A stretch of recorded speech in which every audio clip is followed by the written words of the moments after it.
এখন একটা মাসালা চলতেছে মুখ খোলা রাখা, মুখ ঢেকে রাখা। তো কেউ কেউ মুখ খোলার ফতোয়া দিতে পারে, আমার আপত্তি নেই। শেখ নাসিরুদ্দিন আলবানী ফতোয়া দিয়েছে, আরো অনেকেই দিতে পারে, কিন্তু আমার কাছে মুখ ঢেকে রাখাই জরুরি। আর বহু দলিল পেশ করা যাবে। রাসূল বলতেছে, যাকে তুমি প্রস্তাব দিবা বিবাহের, তাকে তুমি দেখতে পারো। তো কি দেখতে পারো?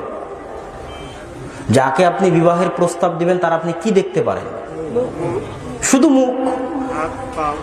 তো যখন মুখ আর হাত দেখতে পেলেন, তার মানে বিবাহের বাইরে যে আছে তাকে আপনি দেখতে পাবেন না, মানে তার কি দেখতে পাবেন না? কথা মনে বুঝাতে পারিনি আমি। যাকে আপনি বিবাহের প্রস্তাব দিলেন, যাকে আপনি দেখতে পারেন, আল্লাহ রাসূল বলতেছে, মানে তার কি দেখতে পাবেন? তার চেহারা, তার হাত কবজি পর্যন্ত। তাহলে যাকে দেখতে পাবেন না, তথা যাকে বিবাহের প্রস্তাব দেননি তাকে দেখতে পাবেন না, তার মানে তার কি দেখতে পাবেন না? তাহলে অবশ্যই চেহারা পর্দার অন্তর্ভুক্ত।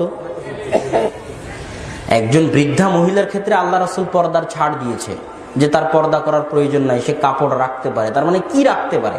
কি খোলা রাখতে পারে একটা বৃদ্ধা মহিলা? মুখ খোলা রাখতে পারে না? সম্পূর্ণ কাপড় খুলে হেঁটে বেড়াবে বৃদ্ধা মহিলা?